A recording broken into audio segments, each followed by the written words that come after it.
touched so many people, and he didn't realize how many people he actually touched and that loved him. Today, a Central Kentucky community found a way to help a family grieving a terrible loss. Police across the South continue to search for 2 Kentucky teens accused of theft and burglary. And the Kentucky Wildcats remain undefeated after their win this afternoon at Alabama. We have highlights. Tracking, alerting, protecting. This is WKYT News at 11. Friends of a Clark County teen who passed away recently found a way to pay tribute to him today. The community held a benefit to help the family of 15-year-old Cole Hahn. Hahn died after becoming sick with meningitis. WKYT's Garrett Weimer shows us why those who knew him say they're just paying him back for everything he did to help them. Garrett has tonight's top story at 11. He touched so many people, and he didn't realize how many people he actually touched and that loved him. Now it's their turn to return the favor. And they did it with this benefit, raising money to help pay for Cole's burial and funeral. I think he would be extremely grateful because he knows that so many people knew him and looked up to him, and he was an inspiration to all of us. I think he would be extremely blessed and pleased to have all these people helping him out. Organizers say they're also being blessed to see the community pull together in a family's time of need. So it's really cool to see not only people that knew him really well, but people that have never met him but said, you know what, you're hurting and we can help you.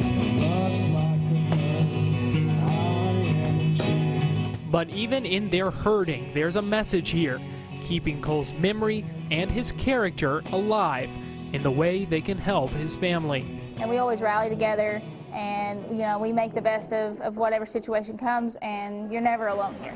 After all, they say they're just paying forward the kindness Cole always showed them. In Clark County, Garrett Weimer, WKYT. A GoFundMe page has raised more than $9,500 for Hunn's family. That's just a few $100s short of the $10,000 goal. The search continues for 2 Kentucky teenagers accused of a cross-country crime spree. They're gaining national attention. 2 weeks ago, 18-year-old Dalton Hayes ran off with his 13-year-old girlfriend Cheyenne Phillips, both from Grayson County. Earlier this week, surveillance cameras captured the pair at a Walmart in Manning, South Carolina. They were driving a red truck reported stolen in Kentucky. Days later, authorities found the truck in Henry County, Georgia, where police believe they stole another truck. The teens' parents are continuing to plea for the couple's safe return. I want to say, please come home. You know, we love you, miss you all, and we need you home, you know, and safe.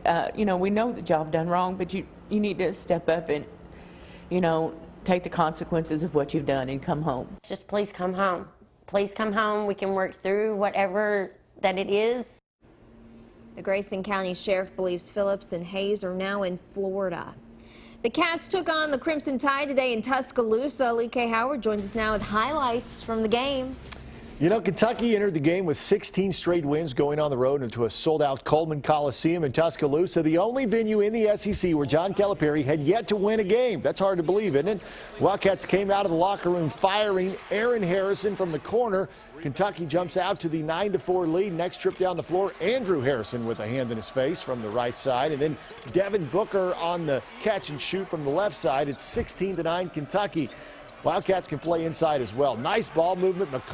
Marcus Lee touch pass to Dakari Johnson for the slam. The lead was 9. Then Karl Anthony Towns working the paint, just gets in past his man and throws that one down. Kentucky had the 35-17 lead at the break. Second half, Bama pulls to within 11. And how about Devin Booker finds Towns for the two-handed finish. Tyler Eulis shooting from beyond the arc. The lead is 15. Eulis had 11. And the Cats, they just keep pushing the pace. Andrew to Collie Stein for the slam. Once again, it was Devin Booker leading the way for the Wildcats. Pretty shot with the defender draped on him. Booker finishes with 13 as the Cats improve to 17-0 now with the 70-48 win. We will have much more from this game and hear from Coach Cal. That's coming up a little bit later in game time. What a beautiful day we had in the Bluegrass. Gloomy skies and cold weather were replaced with warm temperatures and sunshine. Snow chances are creeping back into the workweek forecast, though. Let's check in with meteorologist Jim Caldwell. Yeah, you better believe it. Several shots of it coming at us here the next several days, even maybe a little bit overnight into the early morning hours tomorrow. That's hard to believe, though, when you look at that map. Temperatures are running in the mid and upper 40s all over the place, and you go out toward Louisville and they're still coming in at 53 degrees. So it is a very mild night out there, and we've got a very tough warm layer of air that's in place. And this isn't a big time blast of cold air coming into play. It is certainly a colder blast, but it's not that intense like we have seen.